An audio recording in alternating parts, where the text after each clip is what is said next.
حضرت ابو ہریرہ رضی اللہ تعالیٰ عنہ فرماتے ہیں کہ جنگ کا موقع تھا تو سینکڑوں لوگ تھے جنگ کے اندر، تو فاقے کی کیفیت آ گئی، تو میرے پاس ایک ڈبہ تھا جس میں میں نے کھجوریں بند کی ہوئی تھی۔ کہتے ہیں بہت سارے لوگوں نے کہا بھی کہ ذرا دکھاؤ کیا ہے، تو میں نے کوئی نہیں دکھایا۔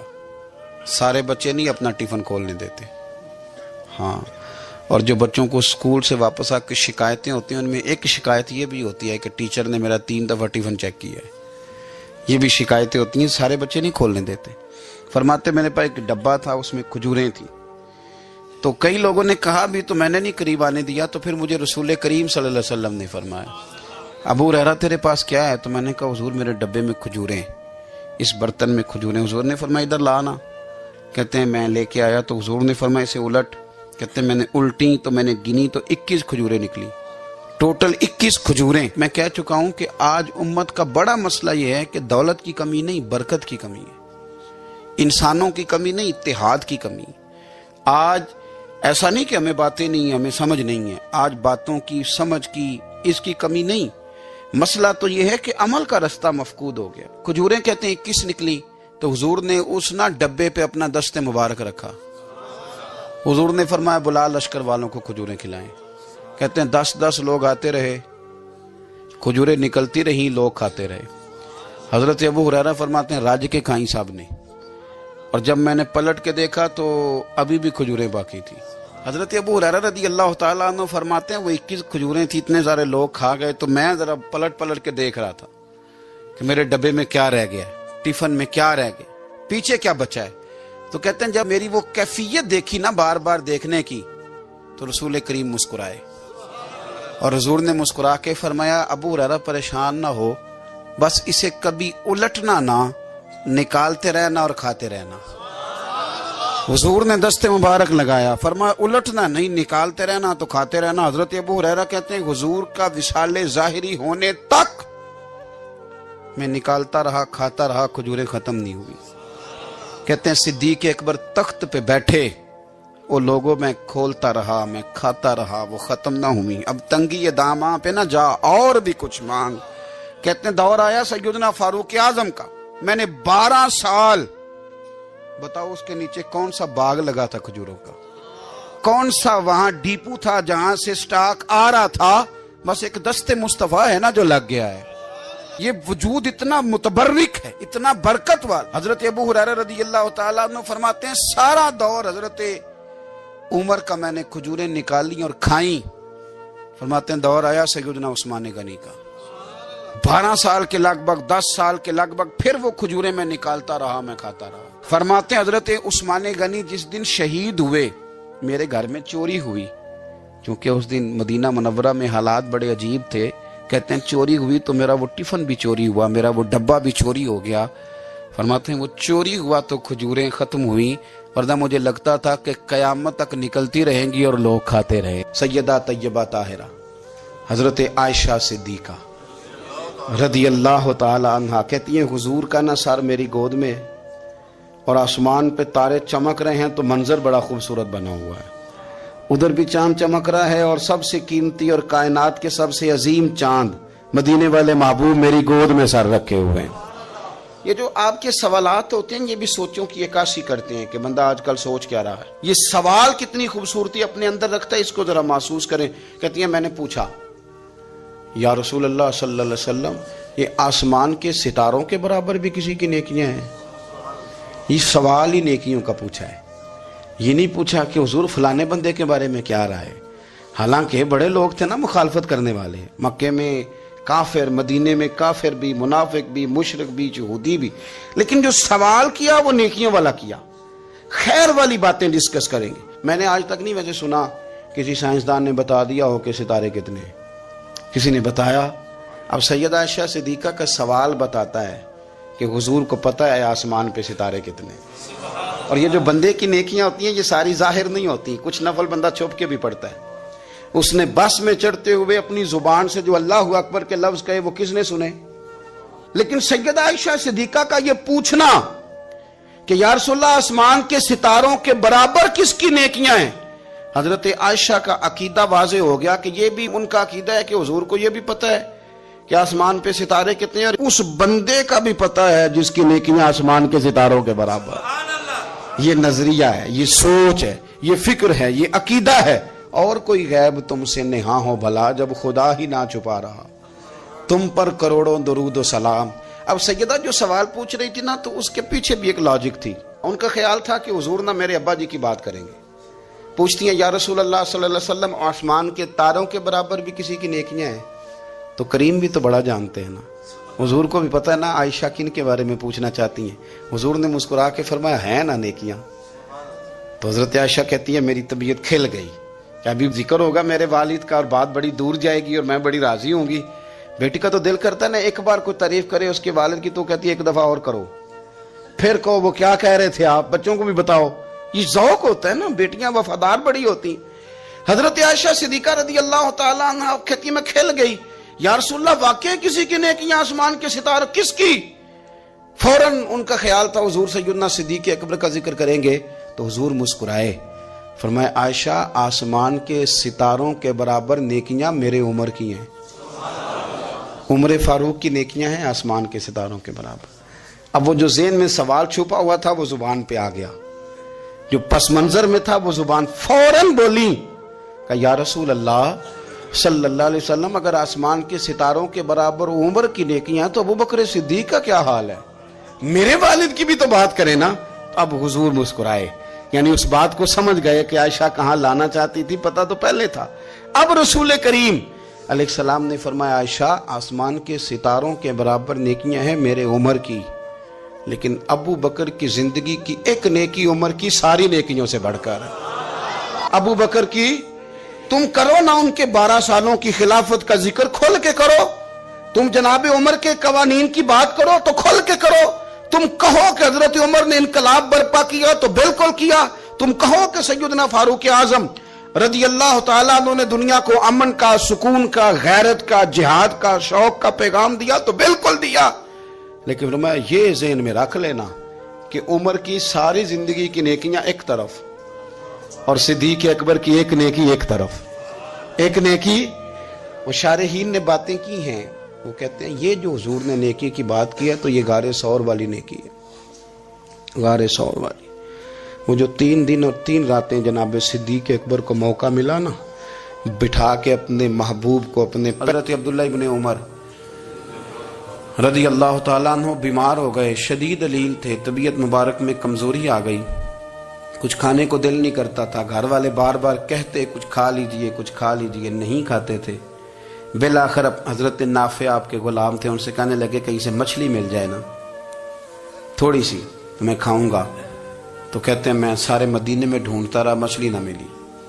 اگلے دن بھی ڈھونڈی تو نہ ملی، تیسرے دن بھی ڈھونڈی تو نہ ملی. تو فرمانے لگے یار بس چھوٹی سی خواہش ہے، کوئی فرض نہیں ملتی تو رہنے دے. کہتے ہیں چوتھے دن مچھلی مل گئی، میں 1.5 دینار کی مچھلی لایا، لا کے حضرت عبداللہ ابن عمر رضی اللہ تعالیٰ عنہ کے سامنے جو مچھلی رکھی تو آپ نے لقمہ روٹی کا توڑا تھا، مچھلی کو لگانے لگے کہ دروازے پہ فقیر نے آ کے آواز دی کچھ کھانے کو دو. تو حضرت عبداللہ ابن عمر نے روک لیا اور ہنسے. کئی دفعہ دے ہم بھی دیتے ہیں پر ہمارا چہرہ دیکھنے والا ہوتا ہے، اتنے ہم غصے میں ہوتے ہیں دے دیتے ہیں، لیکن جو تھلوٹیں ہوتی ہیں نا چہرے والی وہ گنی نہیں جاتی. ہنسے فرمایا دیکھو میرا اللہ کتنا کریم ہے، وہ مجھے بچانا چاہتا، اٹھا بار دیا جا کے. تو خادم اب حکم کا پابند تھا، وہ لیت اللہ اللہ تو کر نہیں سکتا تھا، وہ گیا اور جا کے دے آیا. فقیر جب سارے محلے سے آٹا اکٹھا کر لیتے ہیں تو پھر ایک جگہ جا کے بیچتے بھی ہیں. دے آیا، وہ 2 گلیاں آگے گزرا تو میں پیچھے دوڑا گیا، میں نے کہا سچ بتا کھانی ہے کہ بیچنی ہے؟ وہ کہنے لگا جو بھی سبب لگ جائے کر جاؤں گا، آپ نے دے جو دی ہے. تو کہتے ہیں میں نے اسے کہا کہ یہ 1.5 دینار کی میں نے خریدی تھی، اگر تو 2 دینار کی مجھے بیچ دے تو آج کل مچھلی مدینے میں مل نہیں رہی تو میں اپنے آقا کو دے دوں گا، وہ یہی کھائیں گے، بیمار ہیں. تو کہنے لگا جی بسم اللہ، مجھے کیا اعتراض ہے، 2 دینار مل رہے ہیں، 1.5 کی مچھلی، اور 1.5 کی بھی کسی نے نہیں خریدنی تھی، اب تو پک گئی. فرماتے میں نے 2 دینار اس کو تھمائے، وہ مچھلی اس سے خریدی اور خرید کر کے میں لا کے حضرت عبداللہ ابن عمر کے سامنے دوبارہ رکھی. تو فرمایا یہ کیسے آ گئی؟ میں نے کہا حضور 1.5 کی خریدی تھی اور پھر فقیر کو دے دی، اب اسی سے میں 2 دینار کی خرید کے لایا ہوں، آپ قبول فرمائیں. تو فرمانے لگے تم نے اچھا نہیں کیا، اب اس طرح کرو 2 دینار بھی اسے دے اور مچھلی بھی واپس دے آؤ. عرض کی حضور کیوں؟ فرمایا تم نے قرآن نہیں پڑھا؟ حضور پڑھا ہے۔ فرمایا رب فرماتا ہے لن تنالوا البر حتی تنفقوا مما تحبون، تم بھلائی کو اس وقت پہنچو گے جب اپنی پیاری چیز راہ خدا میں خرچ کرو گے۔ امام غزالی نے لکھا ہے، فرمانے لگے دیا، تو وہ حضرت نافع کہتے ہیں میں دینے گیا، دے کے واپس آیا تو کچھ پریشان تھا، کیونکہ مجھے بھی 4 دن ہو گئے تھے نا تلاش کرتے، تھوڑی تھوڑی طبیعت میں مایوسی تھی کہ اتنی محنت سے میں نے لایا اور آپ نے واپس کر دی۔ تو حضرت عبداللہ ابن عمر نے مجھے قریب بٹھایا، پھر مجھے تھپکی دی، فرمانے لگے پتر میں نے ویسے بھی کبھی جھوٹ نہیں بولا، اور آج کل تو میں ویسے ہی بیمار ہوں، ٹائم ہی نہیں، وقت ہی نہیں، موقع ہی نہیں جھوٹ بولنے کا۔ میں تجھے سچ بتاؤں، مجھے مچھلی کھا کے اتنا سکون نہیں ہونا تھا جتنی اللہ کے راستے میں خیرات کھا کے مجھے سکون ہوا۔ تو تجھے تو میری راحت سے غرض ہے نا کہ مجھے راحت کیسے ہوتی ہے، تو مجھے سکون ملا ہے راہ خدا میں دے۔ میں نفسانی خواہش پوری کر لیتا تو یہ میرا نفس کل پھر مجھ سے مچھلی مانگتا، پرسوں کہتا نہیں چھوٹے گوشت کی یخنی بھی چاہیے۔ ہم لوگ الجھ گئے ہیں، بہت بڑے قیدی ہیں اپنے آپ کے، بڑے قیدی ہیں، سارا دن اپنی خواہشات کی تکمیل میں بھاگے رہتے ہیں، بڑے بڑے سونے نوجوان۔ میں ان پہ تنقید نہیں کرتا، مجھے ان پہ ترس آتا ہے۔ جب میں رات کے اندھیروں میں انہیں ٹیلی فون لے کے چوکوں میں کھڑے دیکھتا ہوں تو مجھے رحم آتا ہے۔ میں کہتا ہوں دیکھو نفس کی خواہش کے پیچھے یہ کیا مثلاً آخر کیا ہے اس میں؟ ایک عورت کے پیچھے تباہ کر لیا اپنے آپ کو، یعنی زیادہ سے یہ کوئی مقصود ہے؟ یہ کوئی مقصد حیات ہے جس کو مقصد بنا لیا ہے؟ میرے عزیز بات کو سمجھ لیں، اتنا خوبصورت آدمی ہے اور اتنا اس کا اونچا قد کاٹ ہے، اور کیا کس کے پیچھے یہ بھاگا ہوا ہے؟ بڑا سمجھدار، دانشور، عقل مند آدمی، ذی روح بندہ، لیکن اس کا سٹیٹس آپ یہ ملاحظہ کریں کہ وہ 20-40 ہزار کی خاطر جھوٹ بولتا ہے، دھوکہ دیتا ہے، فریب اور فراڈ کرتا ہے۔ ہم اپنی نفسانی خواہشات کے پیچھے اس طرح بھاگتے ہیں کہ ہم اصل سے رہ جاتے ہیں۔ میری باتوں کی سمجھ آ رہی ہے آپ حضرات؟ تھوڑا تھوڑا کر کے، ایک ایک کر کے ان کی باتیں کم مانیں۔ وہ ضروری تو نہیں نا کہ سویرے ناشتہ بازار سے اپنی مرضی کا تگڑا کیا ہے، بازار سے لا کے پوڑیاں چنے بہترین کھائے، اور پوڑیاں چنے ابھی کھائے نہیں، شاپر میں ڈالے ہوئے ہیں، اور وہ لے کے ابھی آ رہا ہے، تو ساتھ ہی رستے سے گوشت بھی چھوٹا اچھا لگا تو 2 کلو وہ بھی لے آئے کہ پوڑیاں چنے کھاؤں گا اور دوپہر کے لیے گوشت پکاؤں گا۔ وہ پہلے یہ تو کھا لے صاحب، اس سے تو نجات پا لے۔ یہ پتہ نہیں ہضم ہوتا ہے کہ کچھ اور کرتا ہے تیرے ساتھ، لیکن وہ گوشت بھی ساتھ لے آیا، یعنی ٹیبل پہ، ناشتے کے ٹیبل پر بیٹھ کے فیصلہ ہو رہا ہوتا ہے کہ ہم نے کیا کھانا ہے، ہم نے کدھر جانا ہے۔ سنگیو یاد رکھو، باتوں کو سمجھو اور غور کرو۔ یہ تھوڑا تھوڑا کر کے جب ہم چھٹکارا حاصل کرنے کی کوشش کریں گے نا، چھٹکارا حاصل کرنے کی، کئی جگہ سے، کسی جگہ سے اگر آپ کو تنبیہ ہوتی ہے نا، تنبیہ، اس میں بھی بڑا مزہ آتا ہے، اس میں بڑا۔ ہمارے ایک بزرگ تھے، تو ایک دن میں گیا تو کہنے لگے الحمدللہ آج میں بڑے سکون میں ہوں۔ میں نے کہا جی وہ کیا ہوا؟ کہنے لگے میں اپنے آپ کو بڑا پیر صاحب سمجھنے لگ گیا تھا۔ تو ایک وابڈا کے کسی آدمی سے کام تھا، تو میرے ایک دوست نے مجھے کہا کہ پیر صاحب اس کو ٹیلی فون کر دیں، سنا ہے آپ کا عقیدت مند ہے۔ میں نے اس بندے کو ٹیلی فون کیا تو کہتا پیر صاحب میں عزت آپ کی بڑی کرتا ہوں پر یہ کام نہیں ہو سکتا۔ کہتے ہیں جب اس نے مجھے کہا نا تو کچھ بھی نہیں، تو مجھے بڑا مزہ آیا ہے، ورنہ میرا تو نفس پھول گیا تھا۔ میں تو سمجھتا تھا کہ جو میں کہتا ہوں ویسے ہی ہو جاتا ہے۔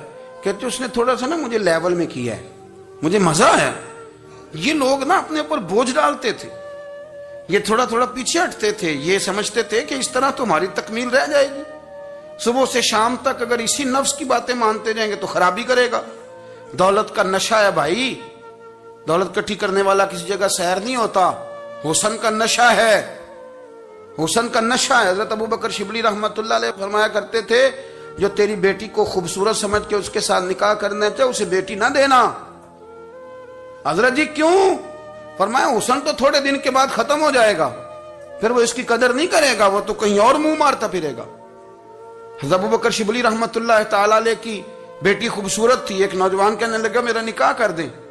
آپ فرمانے لگے پتر تو 1 مہینے کے بعد آنا، کر دوں گا۔ بڑی موٹی تازی خوبصورت صاحبزادی، تو حضرت نے اسے دوائی کھلائی، اسے پخانے لگ گئے، جو پخانہ کرتی ایک مٹکے میں سنبھال دیتے۔ تھوڑا وقت گزرا تو وہ ہڈیوں کا پنجر بن گئی، مہینے بھر میں دست اتنے آئے کہ کمزور ہو گئی۔ تو ابو بکر شبلی 1 مہینے کے بعد نوجوان کو بلایا، فرمایا ادھر آ تیرا نکاح کروں۔ بچی دکھائی تو وہ کمزور بستر پہ پڑی، فرمایا شادی کر، کہنے لگا اس سے نہیں میں نے کرنی۔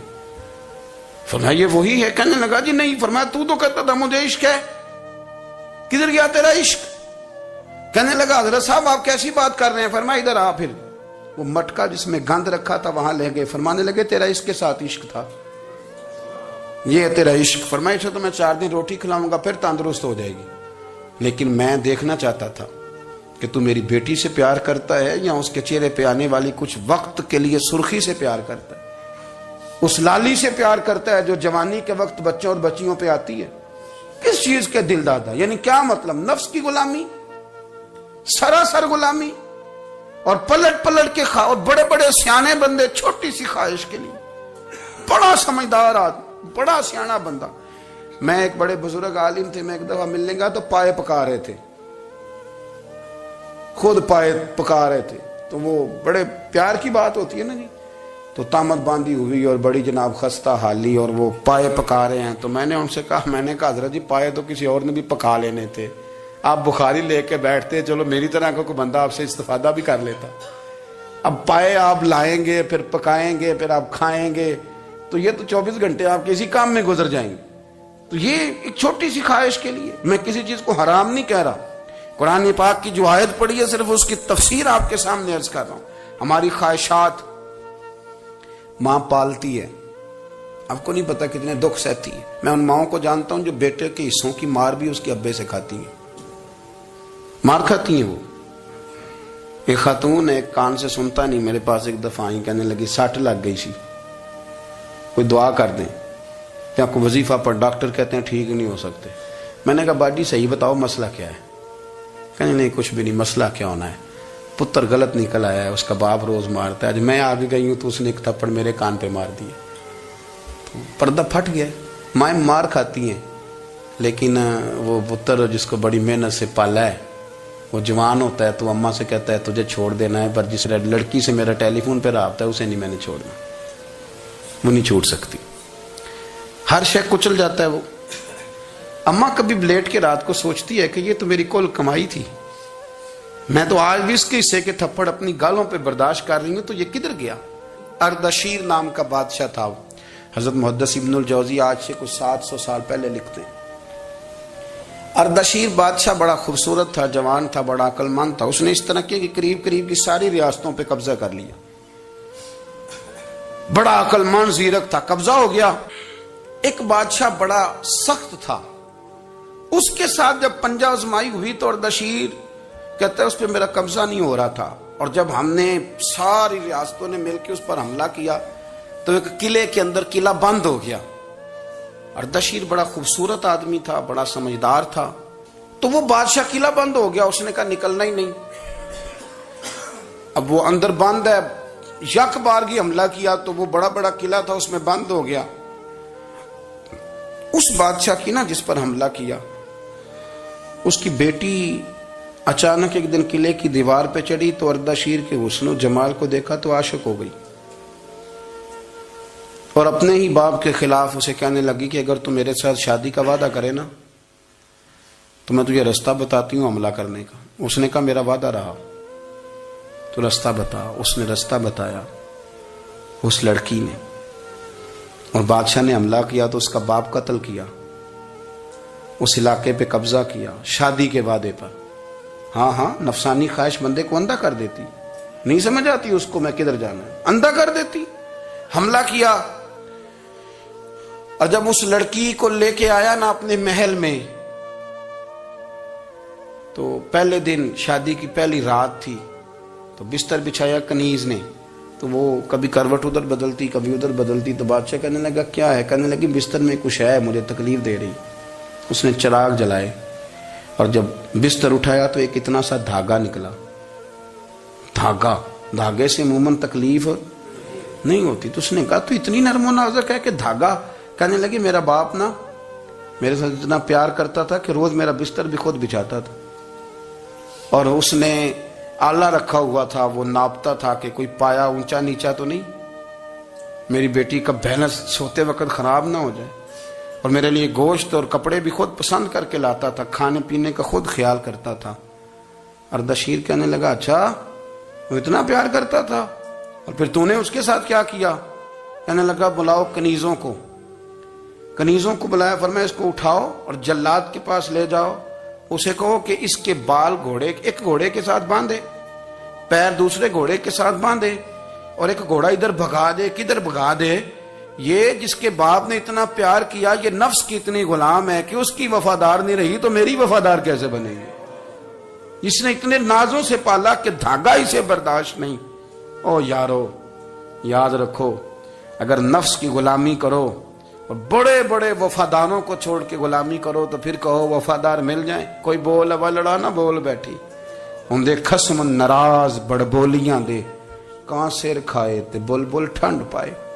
بڑے فرق نہیں سجنا بولیاں دے، جڑیاں خسماں دی وچ رضا وسن، بھاگ جاگ جاندے انہاں گولیاں دے۔ آپ ادلیاں نو سردار پین تکے تے شرما والیاں نو چوٹے ڈولیاں دے۔ اپنے نفس کے پیچھے چلو گے تو یہ تباہی ہے۔ جب ہم نے کسی سے وفا نہیں کی تو یہ کیا امید ہوئی کہ دنیا ہم سے وفا کرے گی؟ اللہ رسول کی مرضی کے مطابق اصول پسند زندگی بنائیں، ایک ایک کر کے اپنی خواہشات سے پیچھے ہٹیں، تھوڑے پہ گزارا کرنا سیکھیں، اپنے نفس کو سمجھائیں۔ ضروری نہیں کہ روٹی ہر وقت مزے کے لیے کھائی جائے، کبھی کمر سیدھی کرنے کے لیے خشک روٹی بھی کھا کے دیکھو، کبھی سادہ کھانا اس پہ بھی اکتفا کرو، کبھی تھوڑا کھر کے اچھے طریقے سے سادے کمرے میں بھی اللہ کو یاد کر کے دیکھو۔ نفس کے پیچھے نہ بھاگیے گا، تباہی کرے گا۔ رب کریم سمجھنے کی توفیق رفیق عطا